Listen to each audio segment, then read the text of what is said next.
Hello again, everyone. Thanks for joining us. In our last video, we went deep into the different types of snowshoes and the clothing that you and your family are going to need when you head out on those winter trails. Today, we're going to be talking about that additional equipment you're going to want to bring along with you so that you and your family can have a safe and enjoyable snowshoeing trip.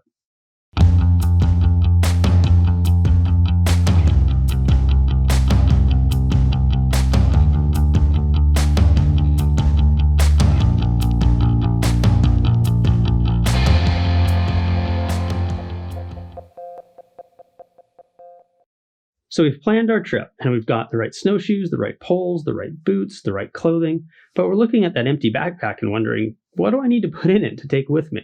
Well, today we're going to talk about the additional essential items that you and your family are going to need for a day hike snowshoe. Now, I use the term essentials intentionally.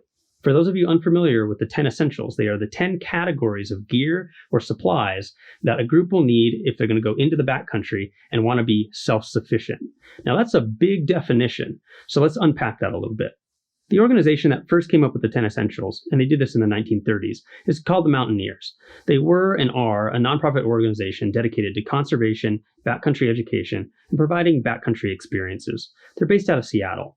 And they published their first list of the 10 essentials in a now continually updated manual on mountain travel techniques called Freedom of the Hills.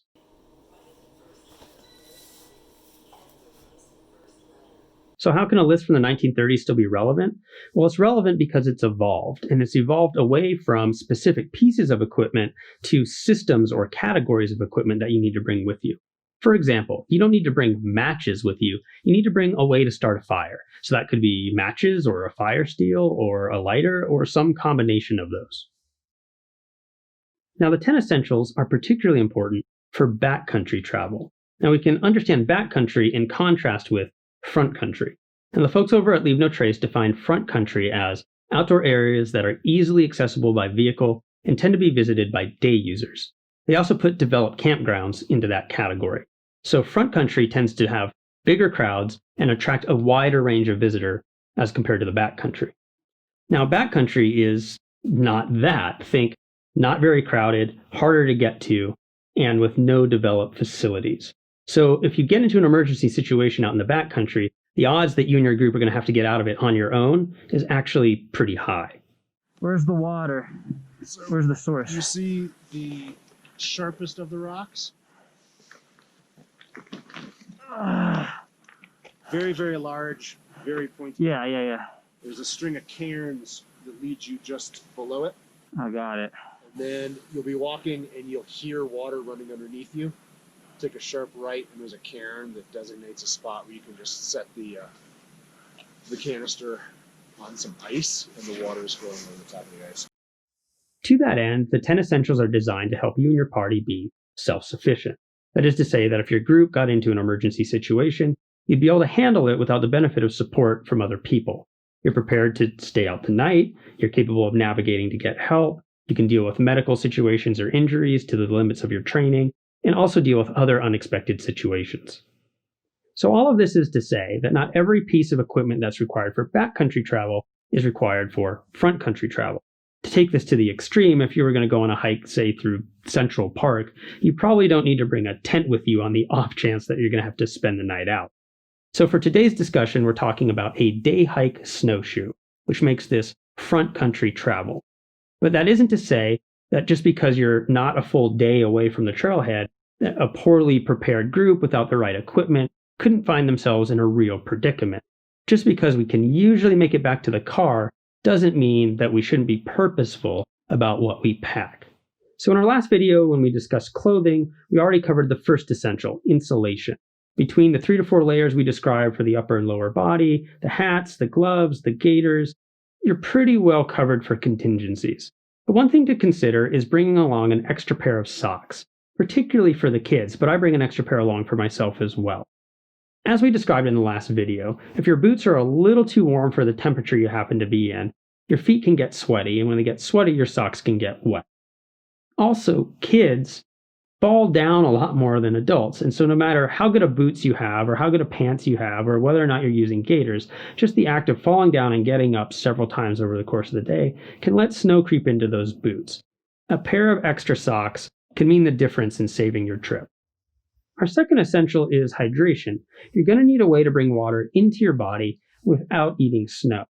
Your body actually uses more water up because of the energy expenditure of melting that snow while it's in your mouth than you gain from the water that's in the snow itself.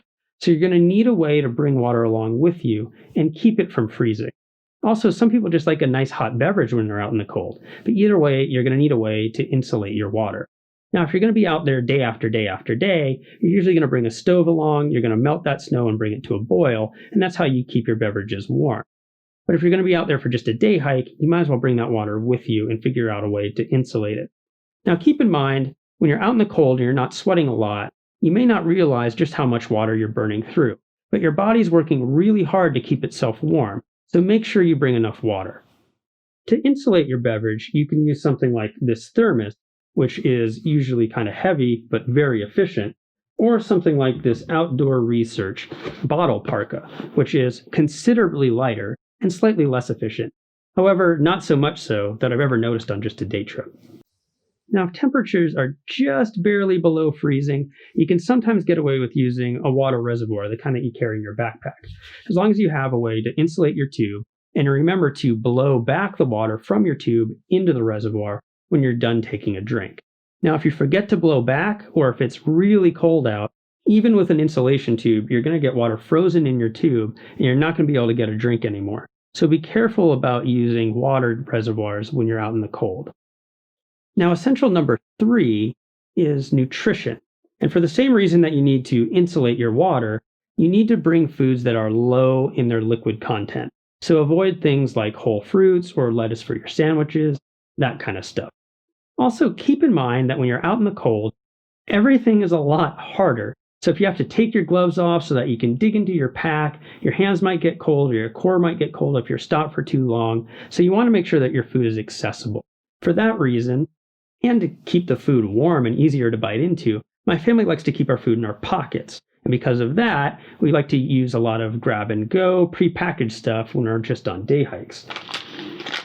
My family particularly likes Honey Stinger products, and the waffles are certainly the kids' favorites.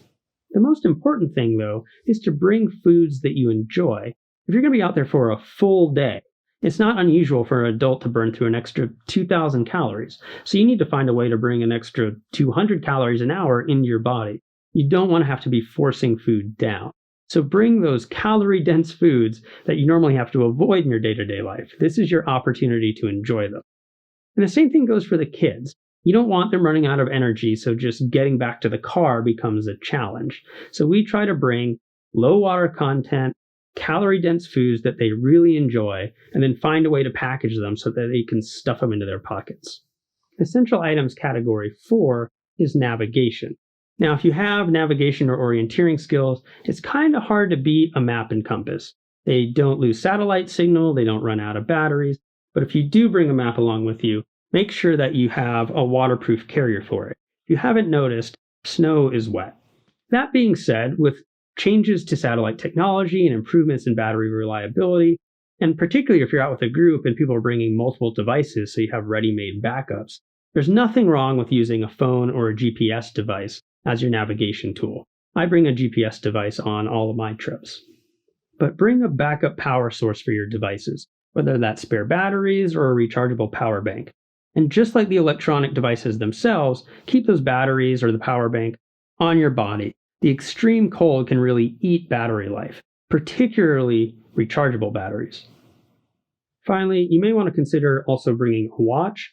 That way you don't have to keep pulling your phone out and brightening its screen every time you want to check the time. Again, that battery life is going to drain faster in the cold, so the more you can keep your phone in your pocket, the longer it's going to last. Also consider bringing a messaging device or an emergency beacon. An emergency beacon is a satellite device that contacts a rescue coordination center that can then reach out to search and rescue should you find yourselves in an emergency. I have a GPS device that does messaging as well as SOS. Essential number 5 is illumination. The days are short in the winter, so it only takes a minor miscalculation in your day's itinerary for you to find yourself and your family out as it's getting dark. So it's worth having every member of your family have a headlamp. This is going to help them avoid tripping if you do find yourselves traveling after the sun's gone down. but at least one of you should have a headlamp that's strong enough to navigate by. That means having a beam that can project at least 90 to 100 meters, maybe more, allowing you to find lost trails at a distance. Essential number 6, first aid. Now, some of you might be tempted to go out and buy one of those sophisticated first aid kits. And if you have training in medicine or first response, and therefore have the knowledge and abilities to use all of those tools, then absolutely consider bringing those materials along with you. But for most of us, we're going to be limited by our knowledge and abilities, not by a lack of materials that we have out in the field. Plus, for a day hike, we're most likely to see sprains and cuts. So to that end, I bring along a pretty stripped down first aid kit. First and foremost, in the winter months, I bring along toe and hand warmers. Then to deal with those cuts, I've got pads, bandages, band-aids, even super glue. I've got antibiotic ointment. I bring along pre-wrap and athletic tape, which if I need to make a splint out of, say, a trekking pole, these become really useful for that. I bring along acetaminophen, ibuprofen, aspirin, plus extras of anyone's personal medications, and then toilet paper and doggy bags. We double bag, and yes, we do pack out our own poop. Now make sure that you've got, for winter months, a waterproof bag to carry all of these materials in. Sun protection is essential number 7. Now it's easy to forget about sun protection in the winter months because we're mostly concerned about cold.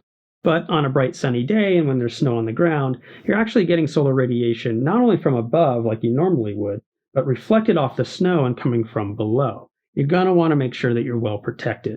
So consider a wide brim hat or a sun hood to protect the top of your head and the sides of your face. You're definitely going to want sunglasses to protect your eyes. You're going to need a sunscreen for any other exposed skin, and get yourself a lip balm that has a reasonable sun protection factor. Mine actually has SPF 50. Category number 8 of our 10 essentials is repair. Keep this simple. You're not going to be fabricating things out there in wet conditions with gloves on. So besides the super glue, which I already have as part of the first aid kit, I bring a knife, I bring a roll of Gorilla Tape, I bring some tear aid for repairing fabrics, and zip ties. Now, zip ties are particularly useful when snowshoeing because the most common equipment failure is going to be a broken strap on the snowshoes, and zip ties are ready-made to solve that problem. Category number 9 is fire, or more accurately, some way to start a fire. Now, typically this is just used for lighting your stove, but it's also there in case of an extreme emergency.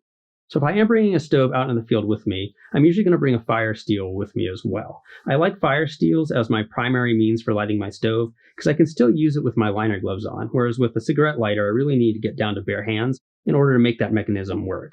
But I do bring a cigarette lighter with me as a backup. Why as a backup? Well, it can certainly still light a stove, but it also can generate enough flame to really light a fire in an emergency situation, whereas a fire steel really can't generate enough spark to do that. So with a stove, fire steel, and cigarette lighter. Without a stove, 2 cigarette lighters. Again, just so that I have a backup. And essential number 10 is shelter.